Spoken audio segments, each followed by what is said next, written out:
Hello and welcome to the Blockade Runner Podcast. This is John, and with me tonight is Dan. Hello. What's up, Dan? How you doing? And we are here. It hurts to say this a little bit, but we're here tonight to talk about the final episodes of Star Wars Rebels. So Dan and I have been watching ever since the beginning. We love the show. Our kids love the show. Yeah. I'm sorry to see it go, but Me too. But yeah, it's been a while since we've talked about Star Wars Rebels here on the Blockade Runner Podcast. So we haven't had a chance to record since it came back from the mid-season break. So we're going to talk about the last five episodes, right? Yeah.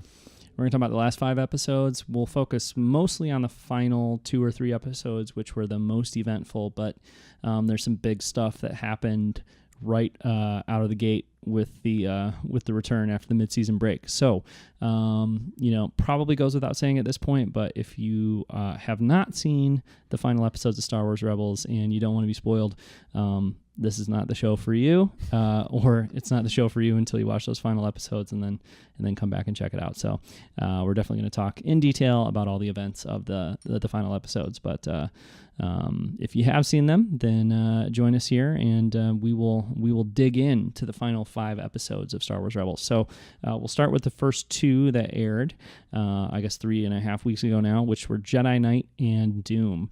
Dan, I saw the titles of these episodes a couple weeks before they aired, and I think we kind of all knew what we were in for. Yeah. With these 2 episodes. So these are the ones that featured Kanan's death. And, I think I don't want to say it necessarily was overdue for Kanan to die. And I really like the character of Kanan, but I think, we all kind of felt like he was a character that was probably designed to have that journey from the get-go. Right. Act as the mentor and then kind of show the way out as well. Yeah, and I don't think there was really a place for him in the original trilogy era, so it kind of it was always going to happen. It was a question of when, I think. So let's talk about how it went down. I guess the episode, or early in these episodes, he kind of goes through this thing where he cuts his hair. Yeah, cuts his hair, kind of does all the preparation stuff, so, you know the finality of it right at the beginning of the episodes, despite the fact that we, don't know exactly what's going to happen. Yeah, and I think that was, was obviously it's a sad moment, and it's a sad thing that this happens with Kanan, but I think the fact that he was so kind of at peace with it and was prepared for it and everything was pretty cool, because in A New Hope, Obi-Wan Kenobi has a similar sort of mentality about it, it seems. But as an audience, we're not really, we don't understand that he's really prepared for that. Right. So I think it's cool to see that with Kanan here. And, I liked seeing him kind of return to a younger looking Kanan, sort of, a different looking Kanan. It was nice to not have the big shield over his face. Yeah. Yeah. Kind of get back in touch with what he originally was. And Yeah, definitely. And I guess the other thing with his transformation and the lead up to his demise there in these 2 episodes is sort of how would you put it, a clarification of the relationship between him and Hera. Yeah. And they confess their feelings for each other, or I guess I feel like it was they were confessing their feelings to the audience for each other, because right.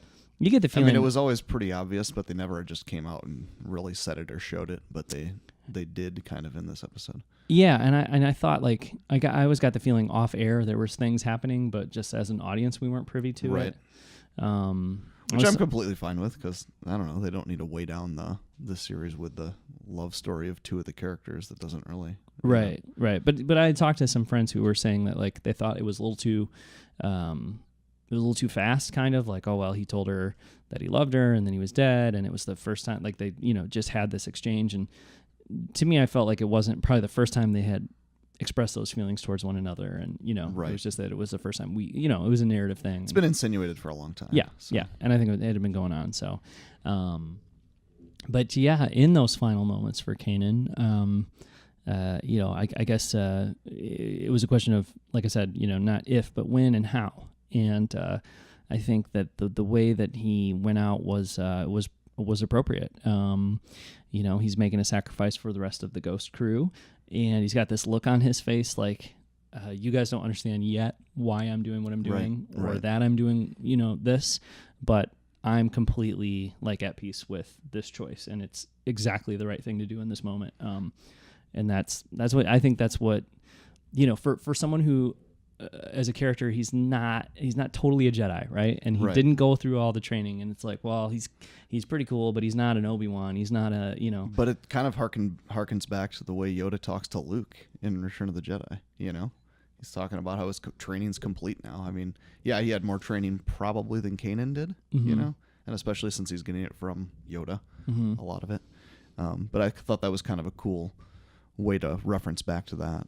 And just really dignified for somebody who's like kind of a pseudo Jedi. Like that's a really Jedi way to go out. You know? Definitely. And if anybody's questioning like, does he really count as a Jedi or whatever? It's like, I think he proved he's, he's right up there with a real legitimate Jedi. Exactly. Like, going out in that way. And it almost kind of starts planting those seeds that they're working more with now with, what is a Jedi? And, during Anakin and Obi-Wan's time, it was a really set methodology of how you become a Jedi and all of that, and then it kind of drifts away from that in the original trilogy and even more so in the new trilogy. Yeah, because Rey's never going to have her Padawan braid, and then nobody's ever going to tell her, okay, Rey, now it's time to cut that Padawan braid off, and yet she'll be every bit the Jedi that Luke or lots of other Jedi were.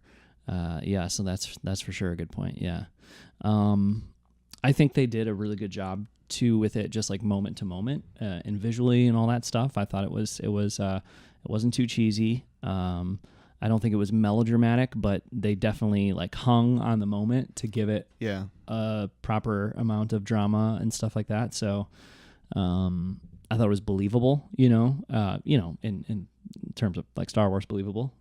Absolutely. And the thing that I liked about not that moment itself, but like what that moment led to was, so they blow up all those fuel tanks. It completely derails Thrawn's plan for the TIE Defender. Is that what that? I believe it's the TIE Defender. Yeah. So then we kind of find out that that's what really kickstarts and solidifies that the Death Star project is going to continue happening. I thought that was a pretty cool thing. That was good. There was reference to Krennic in the episode, which was kind of cool. Tarkin, I think, mentioned Krennic, or somebody did. They mentioned Krennic, and they mentioned Project Stardust. Yes. Yeah. I love that too. I love it whenever they call it Stardust. I like that they're just intertwining that stuff more, and Yeah. Although I have to say that I've heard a lot of discussion, I think even on Rebels Recon, like from Lucasfilm staff and stuff, saying that like, well, not only did he save the Ghost crew, but like he, how do people talk? They talk about it like it's like this major accomplishment, and like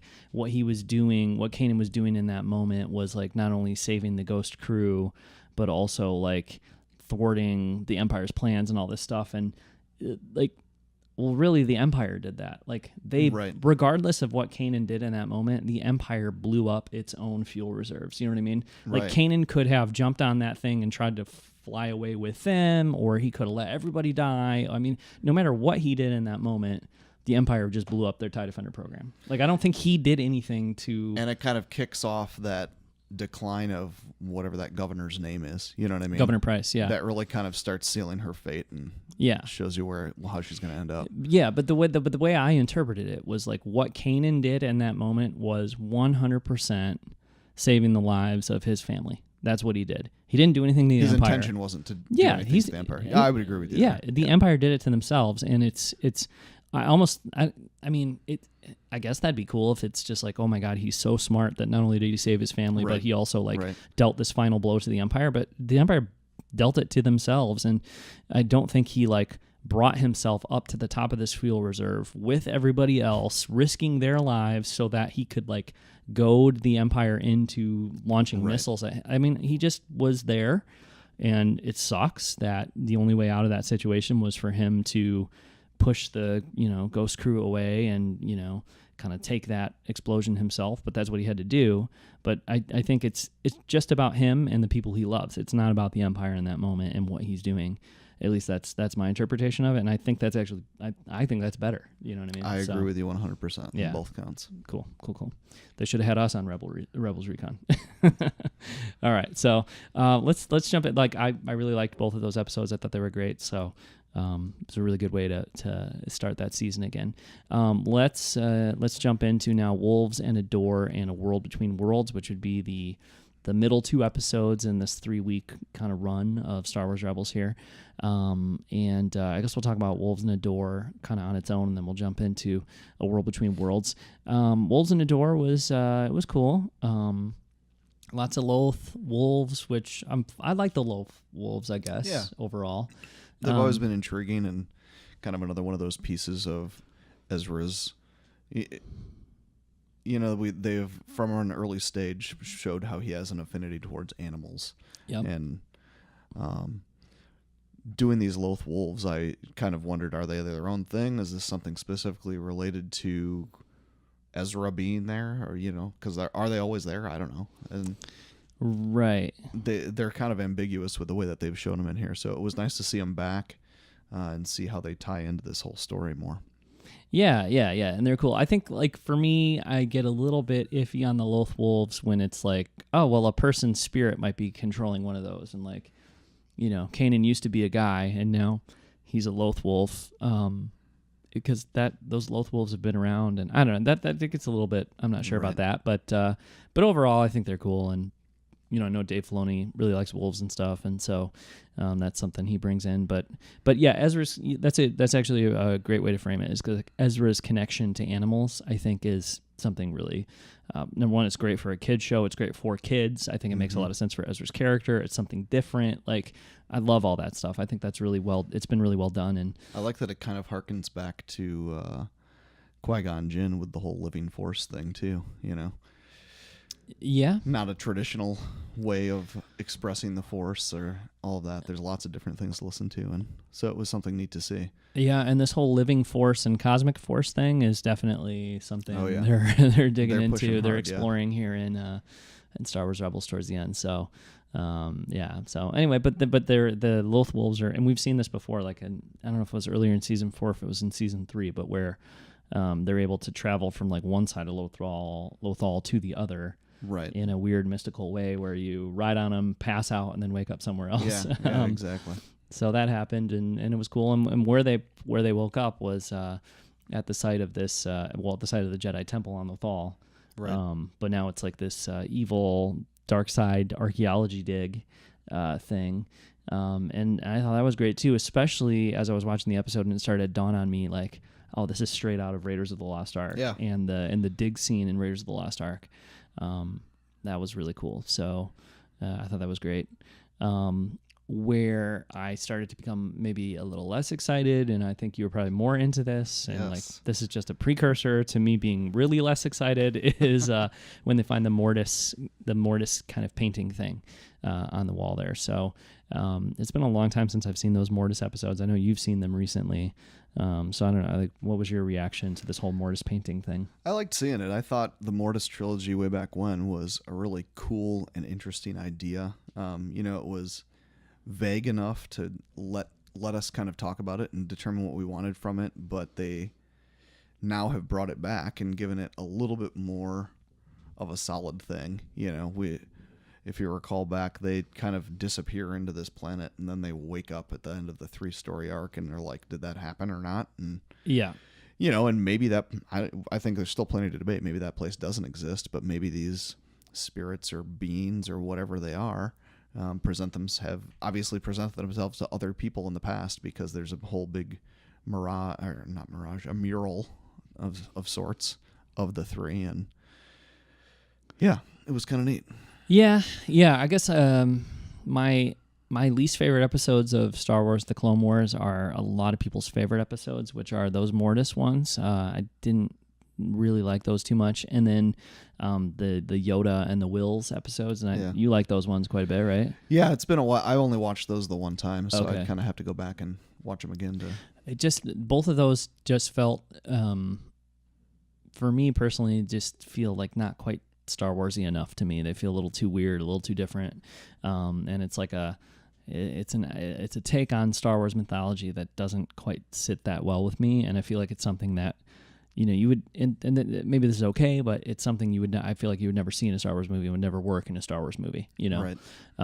So it's a thing that they'll do an animation, or they're doing an animation, but it's a little bit so far outside of the realm of what I would consider to be kind of the thrust of Star Wars or whatever, that it's like, well, it kind of works in a cartoon, but it would never work in a Star Wars movie. Right. I think the way that they did it there, but I think you're almost seeing a little bit more of that you don't know what to expect type of thing being thrust in the regular movies now with The Last Jedi and the different ways they were handling the Force in that movie. So it kind of, the reason I liked those things back then was it was something new and something different in a different way for us to look at it. Not just this arc of this family, the Skywalkers, looking through things. I've always been excited for it to move kind of beyond that, because eventually it just gets bogged down, I think. Yeah, I hear you. Although, I think my issue with the and we don't want to spend too much time talking about whether or not Mortis is good, or the Mortis episodes are good or whatever. But I think my issue with it is the same as with the Yoda and the Wills episodes, which is kind of like, I know Yoda can do mystical, magical, crazy things. I know the Force can do mystical, magical, crazy things. I don't want to see a visual representation of that in this way. It's too specific and too defined. Yoda, or Obi-Wan or whoever in the original trilogy sort of talking about the power of the Force. To me, that's powerful. Right. Giving it a visual representation takes too much of the mystery away. You know what I mean? That's probably where we're leading into with the World Between Worlds. 100%. 100%. Yeah. So, I mean, that's my thing. Actually, for me, when I saw the mid-series trailer and I saw this image of the Mortis stuff, I was like, oh, all right, well, we're doing the Mortis thing again. But I know obviously I think those episodes are important to the writers of Clone Wars and Rebels, to Dave Filoni, to George Lucas. So, I think he was pretty on board with that stuff. Yeah, so I think so, from the Mortis stuff. Yeah. So, I mean, who am I guess, to complain about it? But it's definitely not my brand of Star Wars that I'm into. But, so be it. So Mortis is back, and it's playing a sort of integral role here. And I guess what it does is, or not what Mortis does necessarily, but what the painting, what the sort of Mortis mural thing does is it's this portal into this world between world thing. So they end up going into this world, or Ezra goes into this world between worlds. I did like how Sabine was critical to figuring out how that works. Yeah, that was a nice tie-in with her art background, and then they have her afterwards talking with whatever the Emperor's kind of archaeology guy I is. forget that dude's name, but he kind of made me think about the guys in, which I guess it is Return of the Jedi. That the creepy Emperor has hanging out in the background. Kind of made me think about that. Yeah, well, and actually, his name is slipping my mind now, unfortunately. But the guy from Rogue One, Vader's attendant, who's handing him a towel after he gets out of the bathtub. Guy. I saw in the trivia guide on StarWars.com that this was originally going to be that same character. Oh, okay. But then they were continuity wise, and I guess whatever other issues, they thought, it's probably better if it's not the same guy. Makes but sense. it's definitely, he's cut from the same cloth. You know what I mean? Just sort of Sith acolyte type it thing. really is like the Raiders thing. It's like the Nazis were going after the occult stuff, and the Sith are going after the occultish type stuff of the Jedi and Force Sith. Yeah, for sure. And in that regard, I mean, it's right there with the original intentions, I think, of George of aligning the Empire with the Nazis, and right. I think that's all really cool.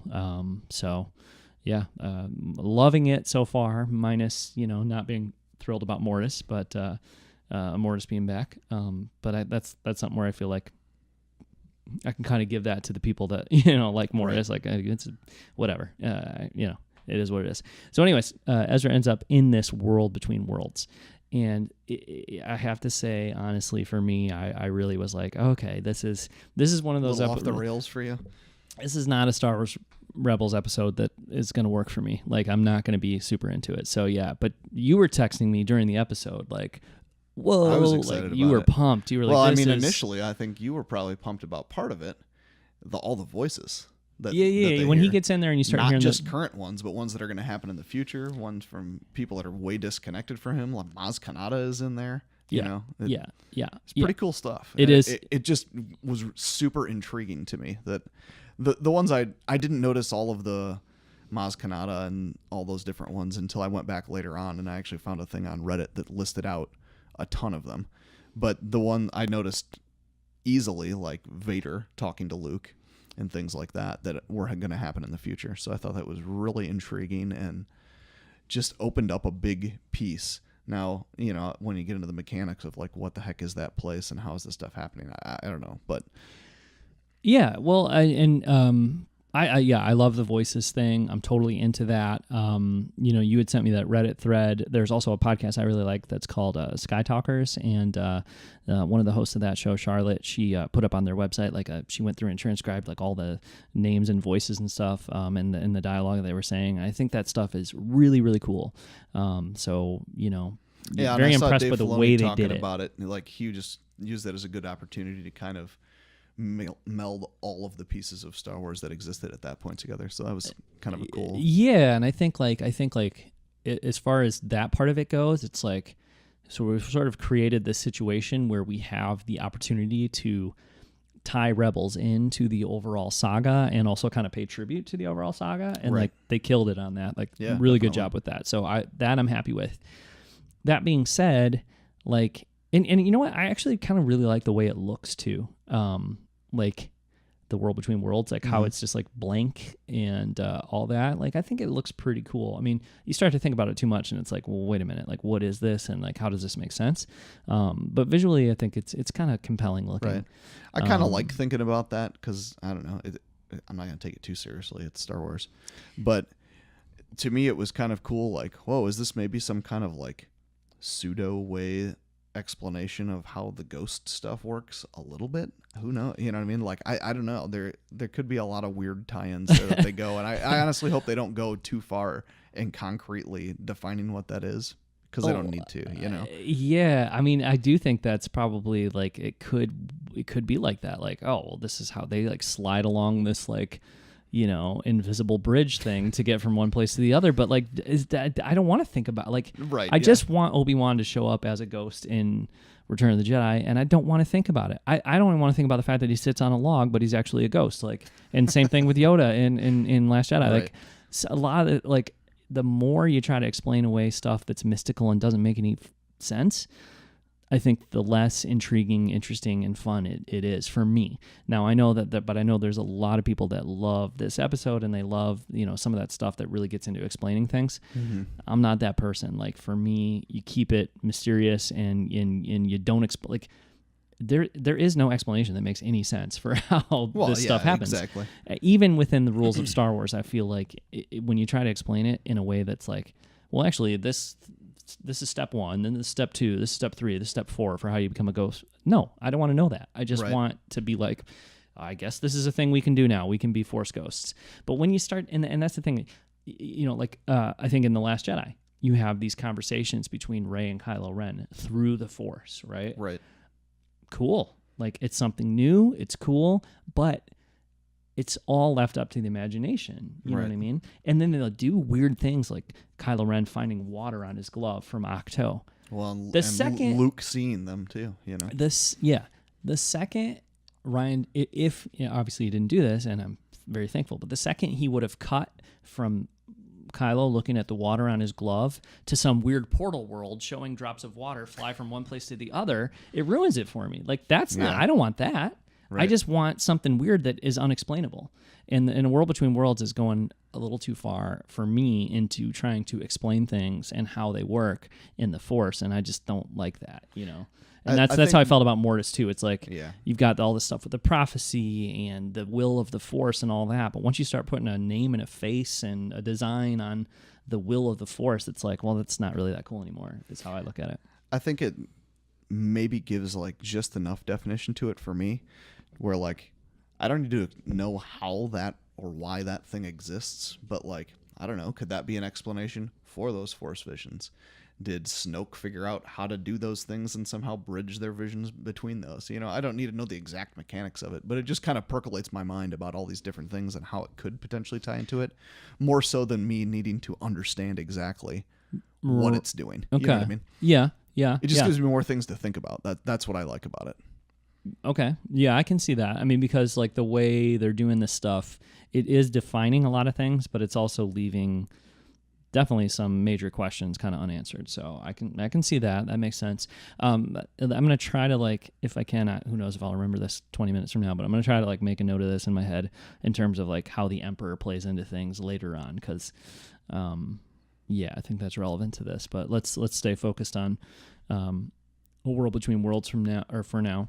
So anyways, Ezra's in this place. He hears the voices. It's cool. He starts to notice these portals, and then he sees Ahsoka, and he sees that battle at Malachor. I'm trying to remember. Like, we won't spend too much time on it, but what were your thoughts on that season 2 finale? Do you remember? Like, or how you feel about that one in general? I thought it was cool at the time.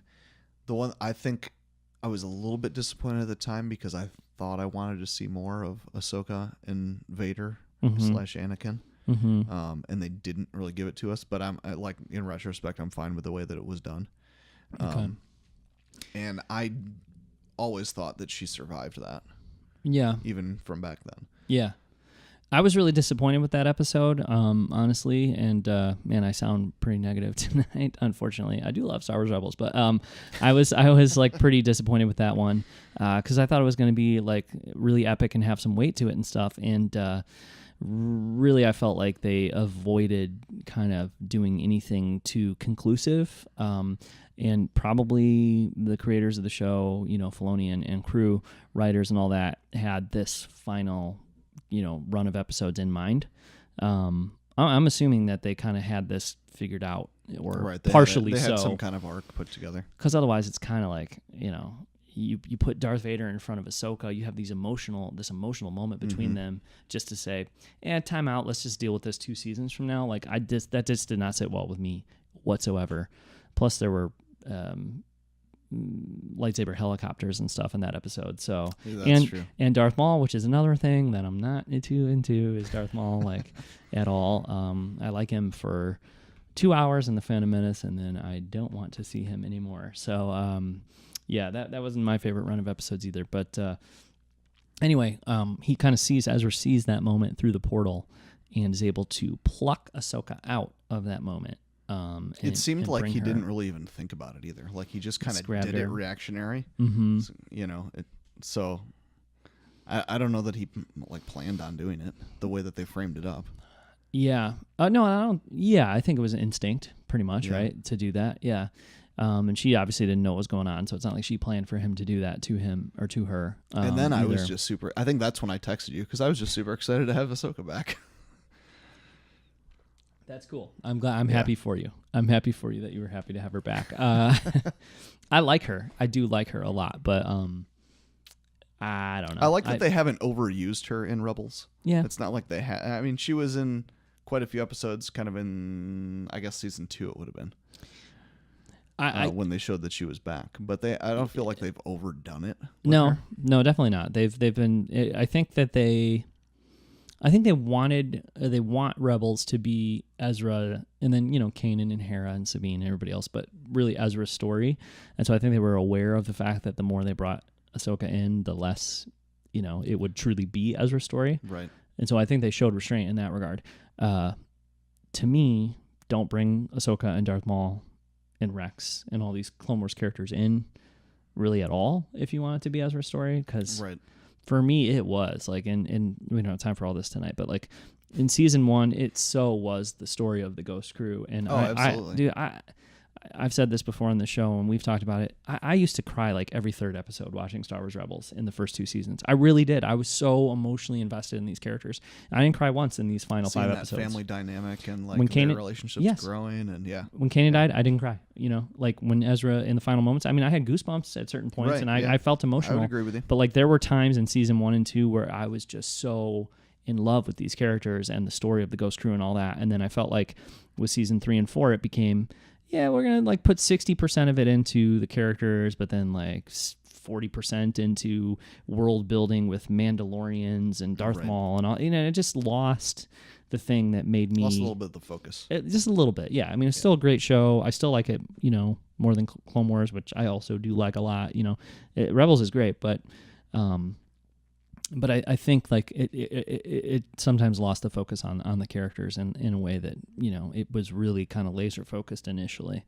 But anyway, to get back to this episode, he saves her. She's there, and for me, it is Ahsoka in some ways is kind of like she's kind of quite a bit like Darth Maul in Rebels, in the sense that like I don't like the idea of Darth Maul being around, and I don't really like the idea of Ahsoka being around very much in Rebels.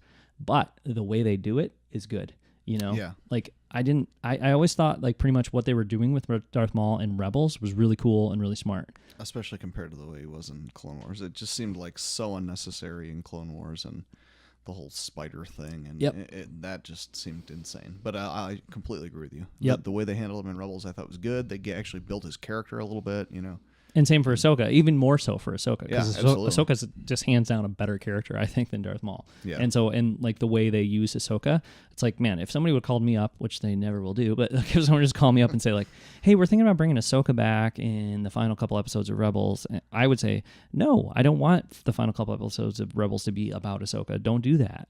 But then when they ignored me and did it anyway, I think I would watch these episodes and say like, well, I didn't really want her around, but the way you did it was great. You know what I mean? Yeah. So that's where I'm at with it. Like, I didn't want to see Ahsoka in the World Between Worlds, but when they brought her in, I felt like the conversation she had, the way her stoic kind of attitude and like the way she carries herself as a former Jedi and Force user and all that stuff is really great. And I think the lesson that she imparted to Ezra she is really fills good. a little bit of a mentor role right when it's needed there, as they're kind of walking through the worlds, and then he sees the moment when Kanan dies. Mm-hmm.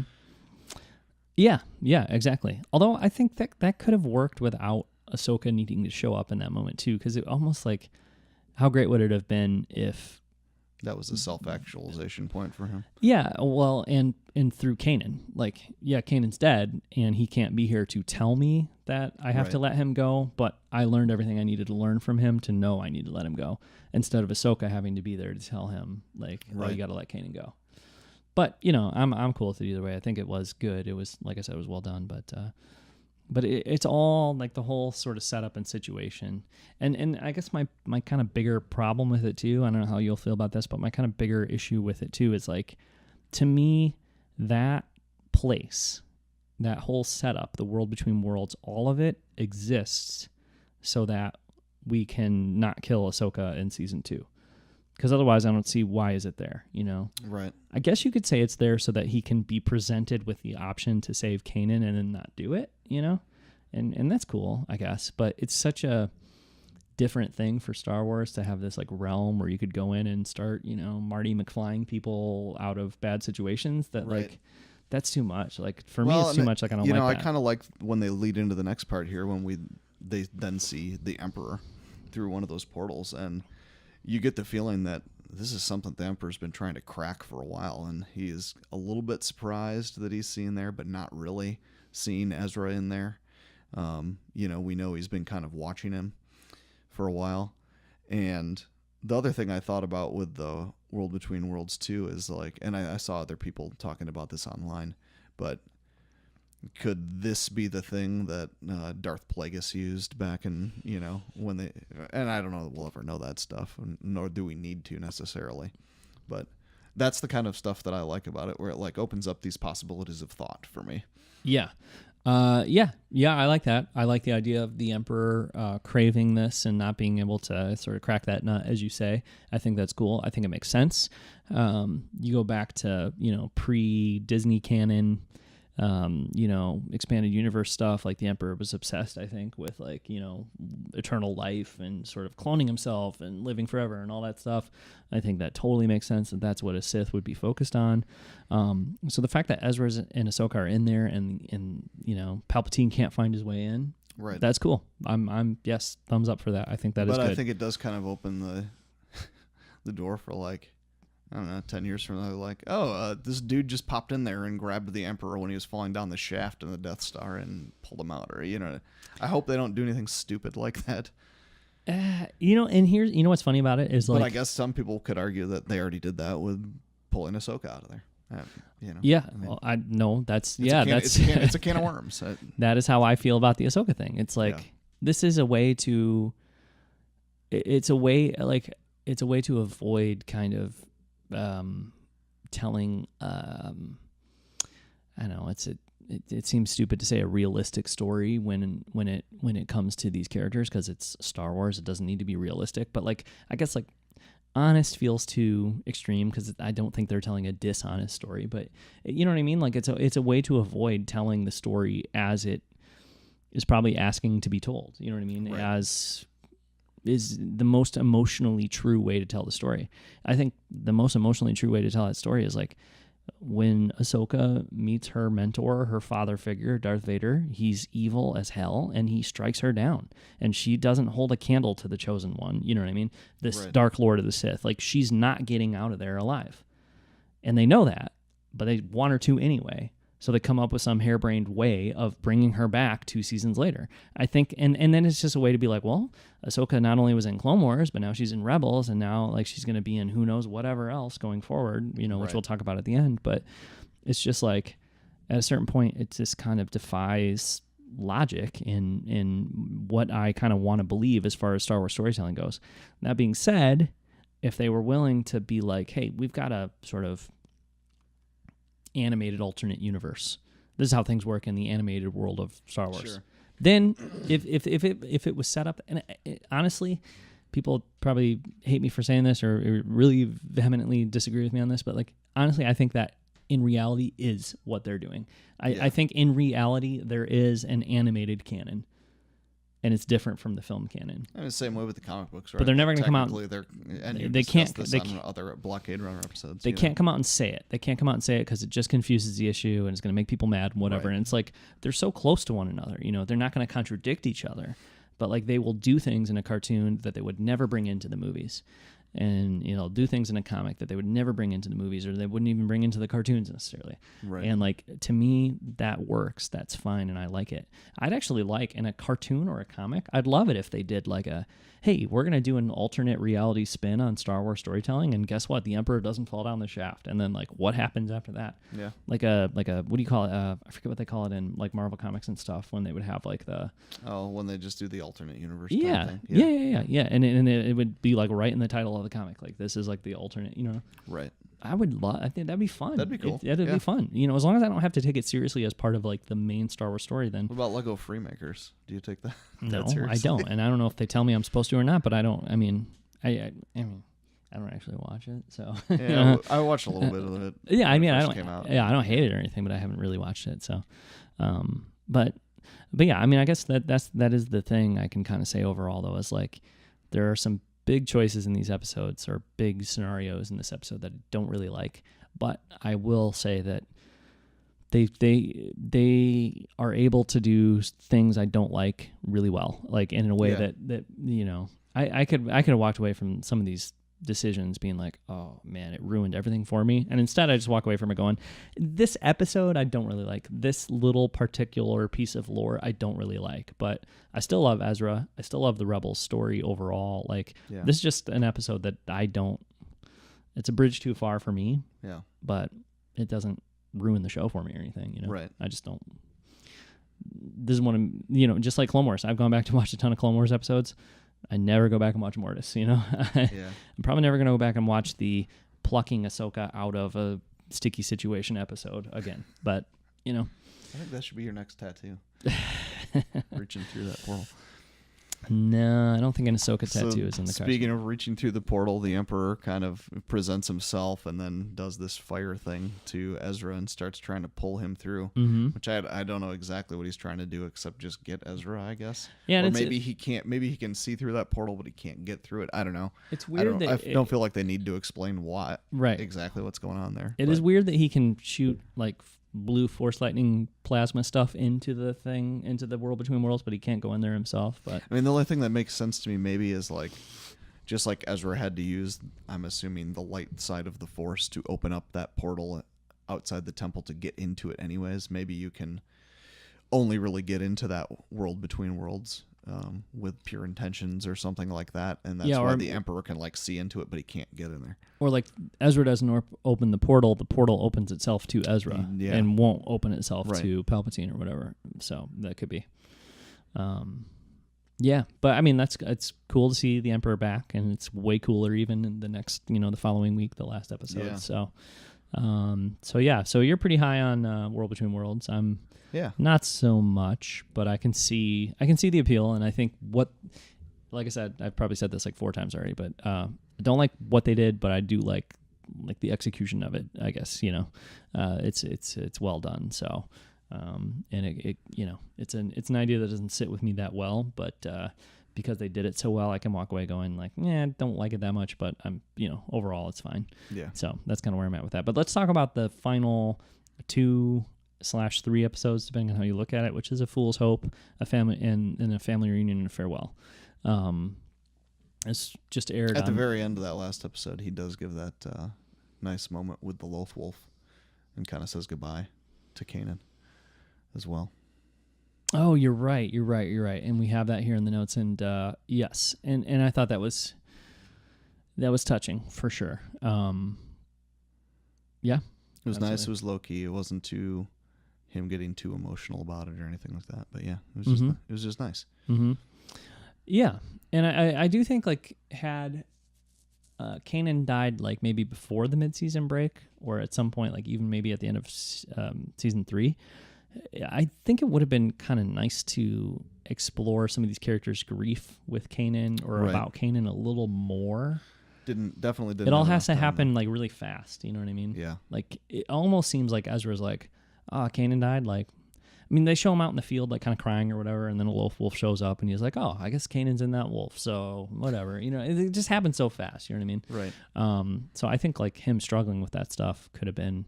And Hera and everybody struggling with that stuff could have been a little more explored. Yeah. Had they had more time to do it. But yeah, it's a nice moment, and I definitely felt it there. You know what I mean? For sure. Right. So it was good. Okay, so the last couple episodes, big episodes, lots going on, lots of action, pretty fun. I thought A Fool's Hope started out really fun, especially with like Hondo being back. Yeah, kind of getting the gang back together. Him, the troopers. If they're gonna try to like artificially extend any character like through multiple eras of Star Wars, more like, Hondo. Yeah, man, start pulling Hondo through portals because that guy is fantastic. You think he shows up in Solo? No. I wouldn't think so, but I wouldn't be disappointed. I think I'd be more happy to see Hondo than I was to see Dr. whatever his name is in Rogue One. If you can stick Dr. Evazan yeah. And Ponda Baba in Rogue One, then I think you can put some Hondo in Solo. But yeah, I don't know. Probably not. But I would be happy. I would definitely be happy. So yeah, there's like a battle there, and then we see a sequence where Governor Price is talking to Ryder Azadi, which I never really thought about this, but I guess Ryder Azadi was the former governor of Lothal or Lothal City prior to their occupation. Yeah, and I guess she's called Governor Price because I was thinking governor like Governor Tarkin, which maybe it is sort of the same thing, but but yeah, that she's like the imperial sort of like autocratic version of what Ryder Azadi would have been previously. Anyway, they have their conversation, and Ryder convincingly sells out the rebels. And I mean, I was the whole time I was thinking like, wait, is this real or is he faking this? But then as they pushed it further and further, I'm like, no, I think he just straight up sold them out. They definitely did a good job selling that story. Yeah, that was well done. But he did that all to like lure the Empire and Price in, so that they could kind of attack and take her and sort of win, which kind of works, but then it doesn't. But then the Loth Wolves ensure that it does, but then it still doesn't because Rook shows up, I think. Right. But yeah, Rook, you see, I think they knock him off a cliff or something, but he manages to grab onto something and survive, and then pops back up at the unexpected time. That's But I mean, I think that's kind of like the whole 30-minute episode for the most part. And then the last one, Family Reunion and Farewell, is the 60-minute episode. But I thought it was, A Fool's Hope is the name of this first episode of the final week. I thought it was great. It was exciting. It was fun. It was surprising, like I said. Mm-hmm. You had some Hondo in there. It felt like weighty and important, but still like a fun cartoon. You know what I mean? I thought it was really good. It gave you that nice little action piece that you kind of needed during all of this somewhat heavy things with characters being killed off and, that coming to the end of a series. Yeah, because you want Rebels to be, like, you want this final couple episodes of Rebels to have a little bit of everything, Like, it needs to have emotional weight. It needs to have, like, epic stuff, but it also needs to be, like, fun and representative of, I think, like, what a lot of people probably came to the show for, which was, like, just, like, this sort of, like, what it is actually is, like, when I first started watching season 1 of Rebels, it's like, oh, this feels like A New Hope. You know what I mean? Mm-hmm. Like, just pure Star Wars, like, fun, It's this group of little scrappy characters that kind of get together and do something impossible. Yeah, like A New Hope is like Star Wars at its purest because it's before it, like, George and crew started to expand it out and develop it further and all that. But, like, at its most basic form, like, that's what Star Wars is. And I feel like Star Wars Rebels had that tone really, really, really locked in on that. And I think Force Awakens too. You know, Star Wars Rebels season 1 and then Force Awakens, both, it was just like, man, you guys get, like, this is exactly what Star Wars is at its core, and then the further it expands out and tries to do different things, which it should do, there's a possibility that maybe, I'm not going to feel it as much, but with that first season, it was there. And I feel like this episode of Fool's Hope, maybe not to quite the same degree as like season 1, but I think it was successful in getting to that, like, core of, like, what Star Wars is and feeling really A New Hope-ish, which is perfect for a show set in the early rebellion. Yeah. So they did a great job with that episode. So then let's jump into the final 60 minutes of Star Wars Rebels, which, again, I think is overall really, really well done, even if there's a couple things in there that stretch belief a little bit. So some of the stuff that I love most in Rebels is represented here in the beginning of this episode, which features Ezra, sitting, I think, up at, like, the top of the ghost ship or something. Maybe the Phantom. No, the Phantom's destroyed. I guess, whatever. I don't know. Yeah, Ghost. Yeah, up on the Ghost, and he's looking at this, like, hollow projection of his parents. Which is that the one that we kind of see really early on in the first couple episodes? I think so. In his, like, radio tower that he's staying in? Yeah, I think so. And he's talking to that projection of his parents, and I think it's great on so many levels. It's good or great because I think Ezra's connection to his parents, who were rebels themselves in a different way, is at the heart of his character and at the heart of the show. And so I think it would have been a bummer to kind of forget about them, right? In the end, and they are so crucial to who he is, and that's what he tells them, when he's looking at this projection. So I think that's pretty beautiful and really well done. And then, of course, they do kind of factor in later in the episode, so it's obviously smart writing too to have him kind of addressing them early on. But I'm watching this and I'm like, yeah, this is what Rebels is about. That's what it was for me. Yep. As a show overall. So to see that there in the final episode, I think was great. And then some more action happens, and they fight some more, and they end up in this, like, situation in which Thrawn is threatening to, and actually starts to, just annihilate Lothal City. Right. He's just going to straight up annihilate Lothal City unless Ezra kind of offers himself up to Thrawn. Yep, exactly. They tried to get the shields up, weren't able to do it, and then he comes in and just starts decimating him. And it shows that character growth with Ezra. He just, and I like that they tied it back to, that's what his whole purpose was at the beginning before he even linked up with these people. He was just trying to save people, save Lothal, because he was doing just little independent things, in the cities there. I forget exactly what he was doing, but like reenacting moments from Aladdin, I think. Exactly, kind of like the Robin Hood type thing. He was stealing things and giving it to the poor people, and and just messing with the Storm. Aladdin thing is very, very apt there, actually. I think just messing with stormtroopers, right? Too, Yeah. like just raining on their parade a little bit if he can, and Right. yeah, nothing major, but yeah. Yeah. So his main purpose, still reigns true, and he gives himself up and goes and sees Thrawn to stop the bombardment on the city, and kind of leaves the rest of the characters to try to salvage this mission. Mm-hmm. And I think it was good that Sabine kind of saw what he was doing and distracted Hera, like almost like ran a diversion so that Hera wouldn't know what Ezra was doing. Because it shows like her trust in him, and you remember like she was kind of annoyed by him in season 1, and definitely thought he was kind of a kind of an annoying little brother. Yeah, exactly. And now it's like, I feel like that's the kind of thing that previously Sabine would have done for Kanan, and now she has like a similar level of trust in Ezra. So that was cool, for sure. Once Ezra shows up there with Thrawn takes Ezra to a hollow projection of Palpatine. Yeah. And that's where this was all headed, I think. So that was cool.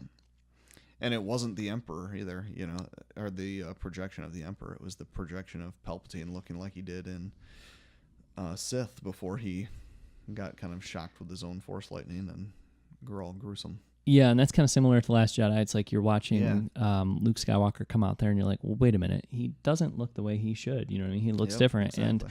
And, I definitely had that same thought watching, Palpatine initially. It's like, okay, wait a minute. This is way post Revenge of the Sith. He shouldn't look like that. He should look all, burnt up or whatever, wrinkly.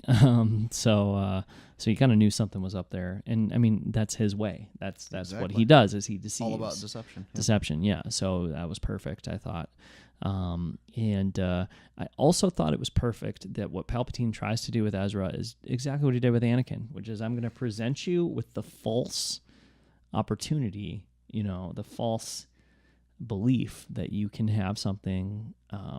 It's just like the opera scene, right? I mean, yes, yeah. He's even talking kind of in this. I mean, it's obviously Ian McDermott, so it's very similar, and he's going to talk in the same cadence and type of thing. But yeah, it's you could probably sit down and map those on top of each other, and you'll hear him talk in the exact same ways.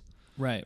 So it's like, okay, Ezra, Anakin, I can give you the opportunity to save the one you love, even though the only reason you think she's dying is because I planted that idea in your head, is how I read it. You know what I mean? Yeah. That's how I look at it. And then, here it's like, hey, I can offer you the opportunity to, have this life with your parents that you thought was not a possibility. And I don't think there's any truth to that at all. No. Obviously. Yeah, and I mean, part of me wonders, because of its close proximity to the whole world between worlds thing, it's like, okay, is this somehow tapping into that? But like, I think he's probably just projecting that whole thing, and none of it's real. But then what's interesting about that, though, when you follow that train of thought, which I agree with you, but then it's like, well, what is the Emperor trying to accomplish in that moment then? Because like he supposedly recreated the temple from Lothal, or like the one little wall or chunk of wall or whatever from Lothal. But then like, if that was the case, then how is he able to show Ezra something fake on the other side of that portal? Or I think he's just projecting it, just like he can, I don't know, project himself as looking differently. Right. So then I guess what I'm saying is, then like, what happens then when Ezra walks through that portal? Just like Palpatine has control over him, or what? I think he just I think he's trying to get him to open it so he can go through the portal and get into the world between worlds. That's what he thinks will happen, at least. Okay. Palpatine. Yeah. That's the way I took that. Okay. I guess in my head I'm just thinking like, even though we know that like that's not how he entered the world between worlds, through that door and all that. But I guess like my thought is like, okay, well, he's presenting something fake to Ezra, hoping Ezra will take it. But if it's fake, walking through it shouldn't do anything anyway. You know what I mean? Like I guess I'm having trouble figuring out like it's all a lie, and yet if he walks through it, then Palpatine gets what he wants. It's like, I don't think there's anything to walk through. Remember, he's telling him all you got to do is open this. He's got that like switch on the wall, and he starts to do it. Okay. And that image is just kind of in front of him during all of that. I see. Okay. I don't think Palpatine completely understands like that's not how Ezra got into that world between worlds. I think the way I took it is he's just assuming that Ezra hit this switch, and then he walked in there, and then that was the world between worlds. And Palpatine wants him to open it up, and then he's just going to kill him or whatever, and then go into the world between worlds himself. Okay, because I was kind of thinking, like, is this a situation where it's like, well, if he does this, then he fails, and if he fails, then, you know, in the same way, like, once I got Anakin to fail, I owned him. You know what I mean? Right. I thought maybe it was something like that. And like, once I get Ezra to fail, like I own him. He could either kill him, he could just knock him down and say, you know. Well, no, I think he wants convince him to control come of Ezra because he knows that Ezra is able to do things that he wants access to. Yeah, I just wonder that if makes it's sense. in that moment he would get access to those things, or if it's like he knows, like, I got to break this kid first, and once I break him, then I can get him to do whatever I want, you know, because that's how it worked with Anakin. But I don't know. But luckily, Ezra, you know, remembers the lesson he learned through Kanan and through Ahsoka in the previous episode, and you know, kind of talks to his parents and says, like, I wish that this could be or whatever, but I've got to let you go. And I think that's, you know, it's great because the show opens with Ezra struggling with, you know, his parents being gone and obviously, understandably, not being able to let them go. So for it to go this way, I thought was very poignant and really well done. I thought it was perfect for Ezra as a character. I thought it was perfect for Palpatine as a character too. It was exactly what you'd expect from him. And, you know, to have Ian McDiarmid back was really good. Yeah. So yeah, I love all this stuff. I think that it was all, you know, great.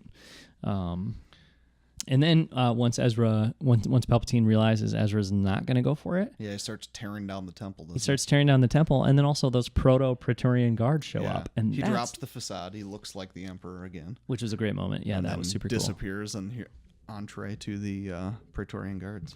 Yeah, and that's really cool too, because then that makes me, you know, you had mentioned earlier in the show, like, you know, stuff that makes you start thinking and makes you start wondering about things and exploring things, you know, kind of in your head and whatever. And it's like, dude, that's what I have happening when I start thinking about, like, wait a minute, so the Emperor had Praetorian guards? Yeah. Which, I mean, it's implied visually anyway because they look pretty similar to the Royal Guards from the original trilogy, but still. Right, but they look those are way like straight more up Praetorian guards, yeah. Exactly. So then I'm thinking, like, okay, well, he had Praetorian guards and Snoke has Praetorian guards, so, like, what is this connection between Snoke and the Emperor and the Sith and Snoke and, you know, right, all that stuff. I mean, maybe I love maybe it's just as simple as it's a tradition type thing that they know from past, know from the past happening, so they do something similar or whatever, do their own take on it. Yeah. I liked that they kind of had those wands that I forget what the guards were called, but Sidious's guards that had like the purple wands that they fought with. Oh, the Magna Guards that had the Magna Guards. Yeah, what are those things called? That's a good point, but I know what you're talking about. Yeah. The Magna Guards. I thought that was kind of cool. And now that I'm thinking about it, wasn't there a spot where in an earlier season of Rebels, Zeb's like gun thing, didn't he kind of like tape that, and it almost looks similar to those, like it.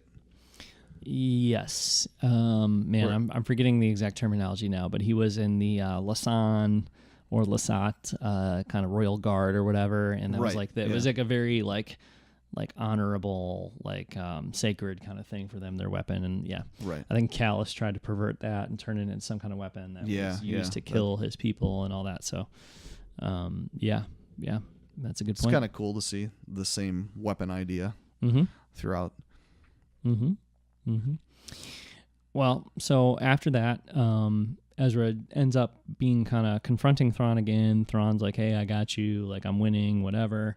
They're on a ship, and Ezra, through the help of some of his friends from like previous seasons, those rebels that are, I forget the name of the character, but the guy with the shaggy hair, he's based on Matt Martin from the story group. But anyway, that rebel kid who was he was like the nephew of Colonel Sato, right? Remember, you know what I'm talking about? Yes. Yeah. Well, okay. I forget his name at this point. But anyway, he is able somehow to help Ezra bring the Purgle back.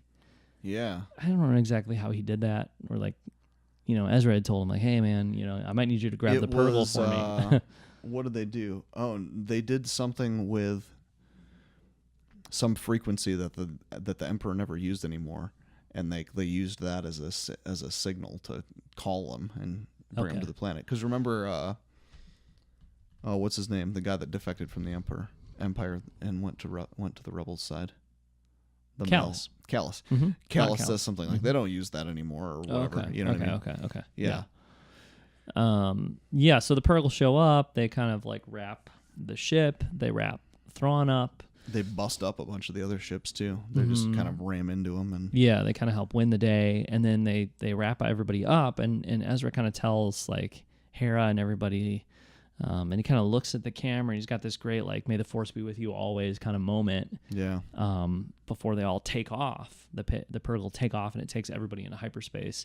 And he tells Thrawn like our fate, or maybe Thrawn tells Ezra, our fates are going to be the same. And Ezra says that's the idea, which is cool.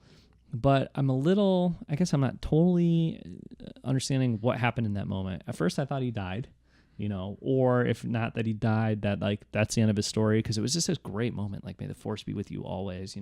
Like I'm doing this thing that just blast out there, yeah. And similar to like the kind of confidence that Kanan had in his final moments, I feel like Ezra he knew what he was doing was exactly the right thing. So it seemed like a moment of finality, and I guess to a certain extent it is. But Dave Filoni on Rebels Recon afterwards was like, oh, they're definitely both still alive. They're out there, which I guess you would assume anyway. But I don't know. Where did they go? I don't understand where they went. I don't know. Like, Purgle can fly through hyperspace. We didn't ever see where the Pearl came from. We just saw them show up at that one planet, the mining planet. Right, but didn't they help them travel through hyperspace when they did show up at that mining planet? Or like, what was? Because we knew they could do hyperspace stuff. Yeah, we knew that they could do it, but I don't remember if they helped them before or if we just saw them take off in hyperspace. Maybe that's what it is. Maybe that's what it is. But I guess it's just one of these things where it's like characters in Star Wars cruise through hyperspace constantly. So the idea that like, oh, well, these whales showed up and they brought them into hyperspace. Who knows where they are? We might never see them again. Right. To me, just seems weird. Like, I guess, obviously, the Purgle could fly through hyperspace to some place that nobody knows how to get to and is like in the unknown regions and nobody knows what it is. And at that moment, I just assumed, oh, the Purgle is taking them into hyperspace and they died, and that's it. That's what yes. We find out, 15 minutes later that that's not necessarily the case. Right. And so to me, like, to go back an episode or two before, it's like, okay, well, we don't really want to kill Ahsoka, but we don't really have a good way to get her out of this. You have a really poignant opportunity here, and end up not. I don't even care that they didn't kill him, but to me, it's like there's the kind of sensical and sort of like all things are pointing towards this being the way to do this ending, like in season 2. All signs, all situations, everything is pointing to Vader killing Ahsoka.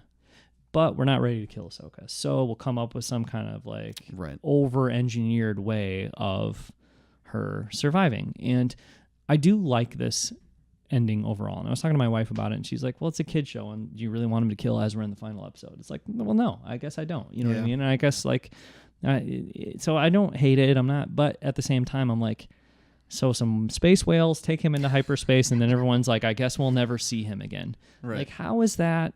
I just don't understand how that's like the...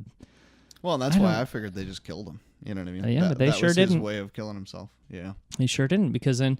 and by the way, overall, I guess like I'm not going to grade it, but if I was, I would give it a high grade, like the ending there, because I do think it was poignant, it was powerful, it was respectful to the character of Ezra, but at the same time, it's like, it doesn't really make sense, and it kind of feels like...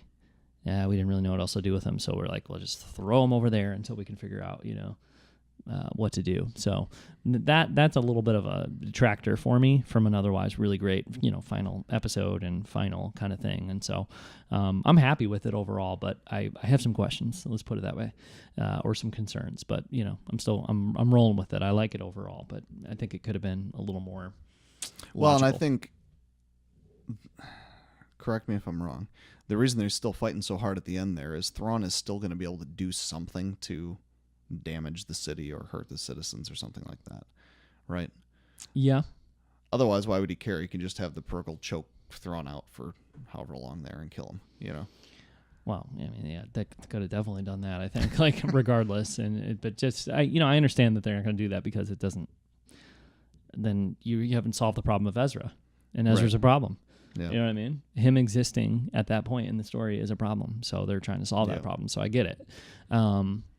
But then they cut, after that moment, they cut to like 4 or 5 years later, after the whole Galactic Civil War is over, after the Battle of Endor, and they cut to this shot of Sabine. And it's they cool. do a couple other things before that. You're right. They kind of give everybody their wrap up. They talk about Rex and Hera fighting with the rebels on Endor, and Hera having Kanan's baby. Yeah, not into it. I'm not into it. Okay. Cross species. I guess we're doing that now. I like that. That part. That's cool fine, but like, and they show Callus went off with Zeb. I like that. So I thought that was cool, and I like that. Although I have a feeling they're going to revisit them now, and I don't think they need to. I don't know. Well, maybe not. But in a patented move that I do all the time on the show, somebody talked about this on another podcast. I wish I remembered who it was, but I thought it was a perfect prediction. Said like, Callus would sacrifice himself to save Zeb, which would have been kind of poetic considering like Callus had been responsible for eliminating a lot of like Zeb's people or whatever. But I guess it's a little poetic for, Zeb to say, hey, Callus, even though you were instrumental in murdering a bunch of Lasant, we accept you and we're going to bring you back to our like world and all that stuff. Like, that was cool too. So it was good. So yeah, that's the thing with them. And then we hear about Hera and Rex, and then we cut to Sabine. And correct me, she is on that radio tower that we first find Ezra in. Yes, and I've seen comparisons, like shot-by-shot comparisons from episode 1, season 1 to this final episode of season 4, and they're right on the money, and that's pretty cool. That's pretty cool for sure. So she's there, and she's the one who's narrating like what happened to everybody. I kind of thought Hera would do some narration like that because of like that trailer where she's like, we were a family and we did all the but it was cool that Sabine was the one. But then of course, Ahsoka shows up and it's like, all right, Sabine and Ahsoka are going to go out and look for Ezra, try to find Ezra. That's fine, but it's a little bit of a thing where like, number one, I have kind of an issue with this storyline wise, because that means Ahsoka was ostensibly like around during the entire original trilogy. She wasn't dead, and she shows up at the post Return of the Jedi. So where was she? Was she hanging out in Malachor for like a good 5 years? And if so, that's not a really great way to handle that situation. Always said Luke was the only Jedi. He was the only hope. Nobody else could face Vader. Blah blah blah. She was never a Jedi, John. I know, but come on, like, how would she not be involved in all that stuff? Like, it just doesn't make sense. And so it's like, oh, well, she was like stuck in purgatory on Malachor. That's not a great, you can't just shove somebody into purgatory or say, well, they were locked behind this door, so otherwise they, could have, like, I don't think that's great. And then the fact that, same thing with Ezra, it's like, well, we really can't have Ezra around because he's the same exact age as Luke. He seems to be more powerful than Luke. Like, certainly, as the events of A New Hope start, like, Luke knows nothing, and Ezra's, like, kind of a badass. So, opening up the Sith holocrons. And, so how about we wrap him up in space whale tentacles, throw him somewhere that nobody knows where he is, and then say, we got to go find him afterwards. Again, it's just like, I'm not bloodthirsty. I'm not thinking, like, Ezra had to die, let's kill Ezra necessarily. Right. But if you're gonna have him around and you're gonna avoid killing him, then when everything that's sacred to Star Wars in the original trilogy suggests he shouldn't be alive, then I think we need a little bit better probably explanation than just, well, we slingshotted him into nothingness and we don't know where he landed, but we're definitely gonna find him. Like that. But Ahsoka's gonna make good on the promise to find him. That they end when they're leaving the world between worlds. Yeah. Now, granted, like, do I think that shot or that moment is cool? Yes. Do I love Ahsoka? Yes. Do I like the idea of Sabine and Ahsoka going out and trying to find their friend and that connection between all those characters remaining? Yes. Like, all that stuff is cool. But yeah, I don't know. As far as how it affects the larger story, world. Yeah, I'm with you. I don't know if I super love it or not, but. I'm definitely excited about the prospect of that show, which I'm assuming is inevitable. Sabine and Ahsoka, that'd be pretty cool. So what I think they should do is, because they have this Disney streaming service coming up, I think what they should do is make a like movie long, like straight to streaming service like movie. I don't think it warrants or necessitates an entire series. Yeah. Like, And I don't want a whole other series with Sabine and Ezra and Ahsoka. And I feel like that's what Dave Filoni wants to do, is do another series with all those characters again. And it's like, time for some new characters, new situations, whatever. So and it just starts to feel like it will never end, and you'll never have any finality, and things will just go on and on and on and on, Well, and I wonder if, so let's see. They're showing up there, and this is basically sometime in between episodes 6 and 7. Mm-hmm. I'm probably going to say it's closer to 6. I think, right? Yeah, I think maybe only a couple years after. Maybe they'll use this as a tool to feed into some other stuff that they're going to try to fill in between those episodes. Yeah. Whatever that may be. Yeah, they could, but... They'll run into Snoke. He'll be hanging out. Yeah, the more you do stuff with those characters... I agree. The world gets too small. The world gets too small, and it's like, well, how is Ahsoka or Sabine or Ezra not involved in the events of the sequel trilogy? Because Luke and Leia are, and Han, and Right. So why aren't these characters? Unless you really want to say like the cartoon world is a little bit different than the movie world, and I would like that if they would just do that, but Anyway, it's cool overall. It's emotionally resonant and all that stuff. It's just logically and in terms of the larger lore, I don't know quite so much. So. I guess I would say kind of hope for a little bit more satisfying ending to the show, but at the same time, I was definitely nervous about like far worse endings to the show. Yeah. So I would say like, pretty satisfied with the way it ended overall. Like not too. thrilled, but like pretty satisfied. I agree too. I felt really good immediately coming out of it, and I don't know that there's that much you can ask for more than that. Yeah. I think going forward, like my experience with Rebels would be like I am very likely to rewatch season 1 multiple times.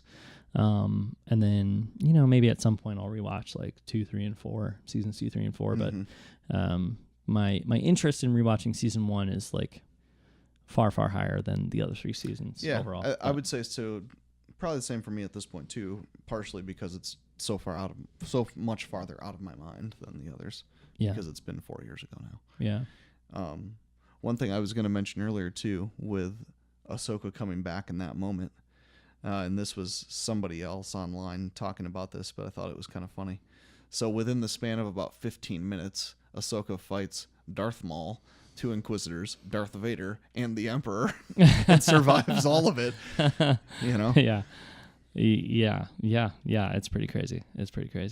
I that's another thought I had about that season 2 finale is like, how are they jam packing all of these characters into one episode? So pretty nuts. But